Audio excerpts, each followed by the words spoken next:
Bukod po sa pamamasyal, isa pa sa mga ninanamnam kapag bakasyon ay masasarap na pagkain. Sa Bohol, may river cruise na pwedeng sakyan kung saan busog na ang mga mata mo. Sa Tanawin, busog pa ang tiyan sa pagkain.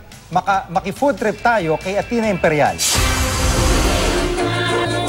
Bukod sa Chocolate Hills, Panglao Beach at mga Tarsier, kilala rin ang probinsya ng Bohol sa Lubok River. Hindi pwedeng paliguan ng ilog pero pinapasyalan ito para sa floating restaurant. Sa halagang 450, mae-enjoy ang river cruise at ang Pinoy buffet.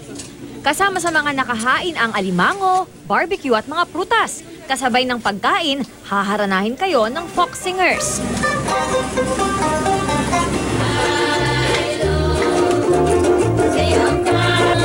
At sasayawan pa.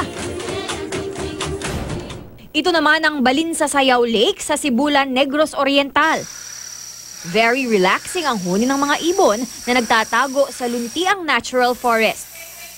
Bukod sa view na nakakabusog sa mata, gustong-gusto ng mga turista ang adobong manok Bisaya rito.